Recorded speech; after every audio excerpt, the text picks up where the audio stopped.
Mirasee. Hi, I'm Monica Badiu, and you're listening it to Making It. I am a customer-centric copywriter, helping course creators sell more through email without being spammy or annoying or using bullshit copy.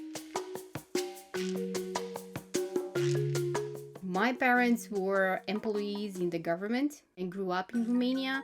In the 90s, we moved from an authoritarian government into, democracy, and I was kind of the only one in the family. When I was little, I was thinking I would grow up to be a writer.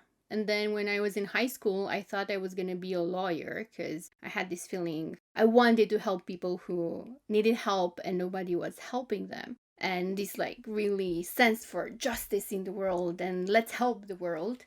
And then I went to college and I chose social sciences with a focus on politics.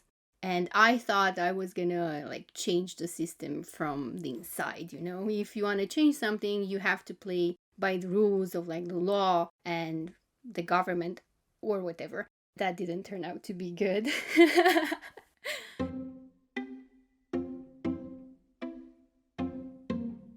If everybody was going towards right, I would go towards left.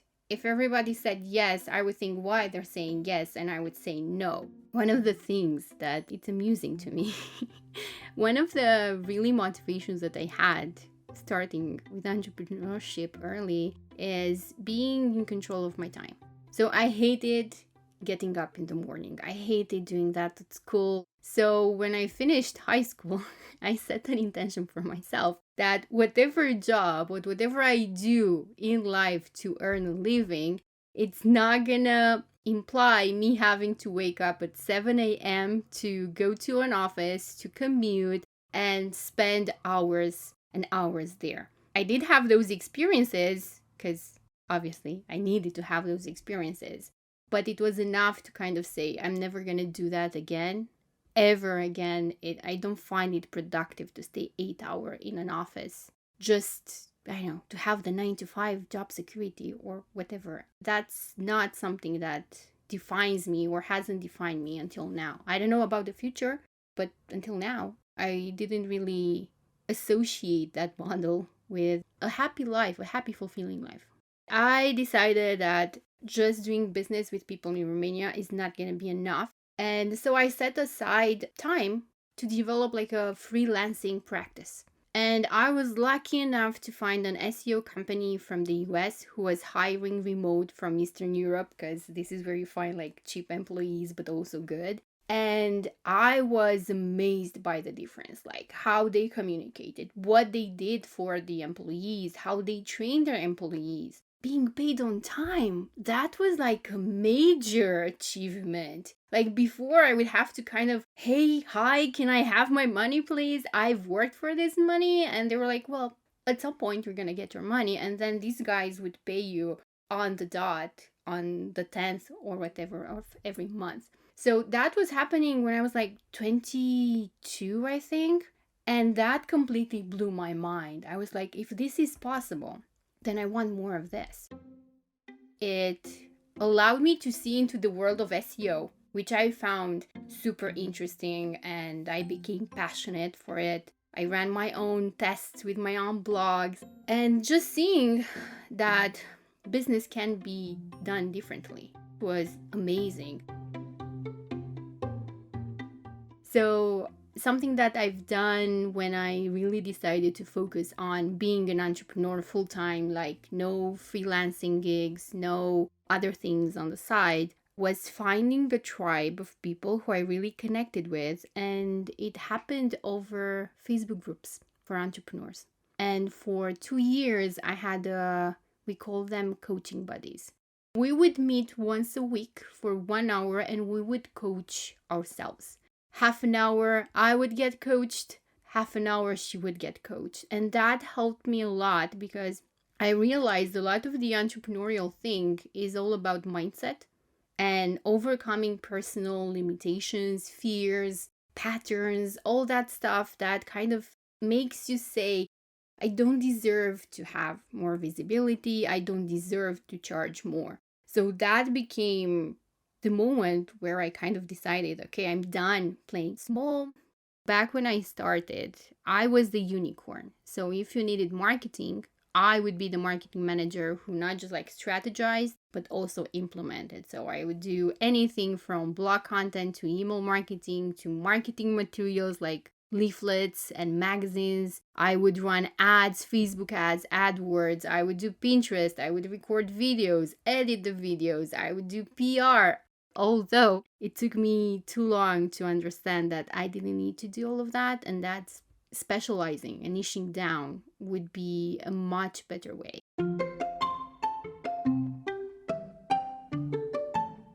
You try to be as efficient as possible with the resources you have.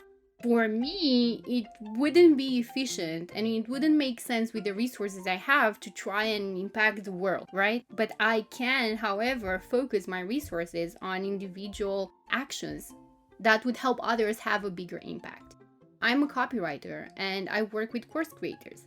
And I've had to define how do I make an impact in this career, in this entrepreneurial endeavor, right? So I got to a point where I was able to choose the clients I was working with and decide, okay, if I help this course creator, what's the impact they're going to have?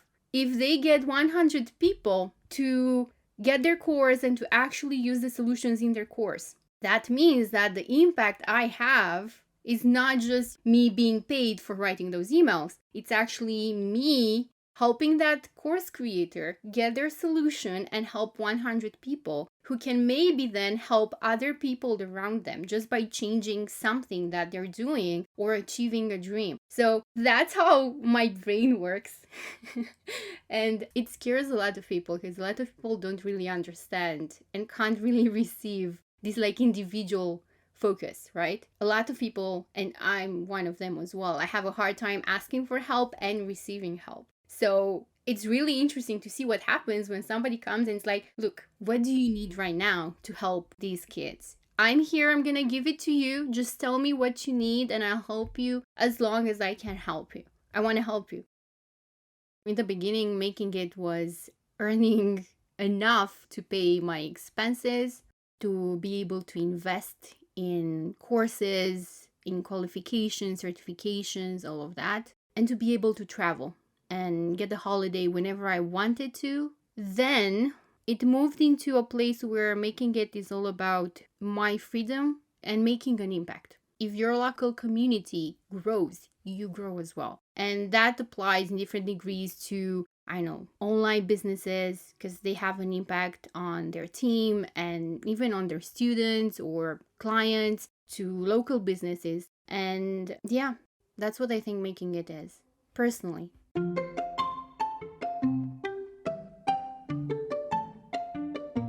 I try to have like at least one coaching hour per week. I have friends who do holistic work like sound therapy and crystal therapy, soul realignment. So I welcome all of that and I'm happy to receive it just because it gives my brain pause and I can hear the words, the thoughts that are saying, well, you should give this up. This project is super stressful. Why are you doing it? And then I go beyond that. So why am I actually scared of this? What's going on? Interesting enough, it always boils down to, well, imposter syndrome. But having that work, that mindset work, and also reading and doing meditation and mindfulness and yoga, all those things that allow my brain to take a pause and really experience the thoughts that are happening in here, that's how I'm able to navigate all those things. I hope I'm gonna make a positive change in the world.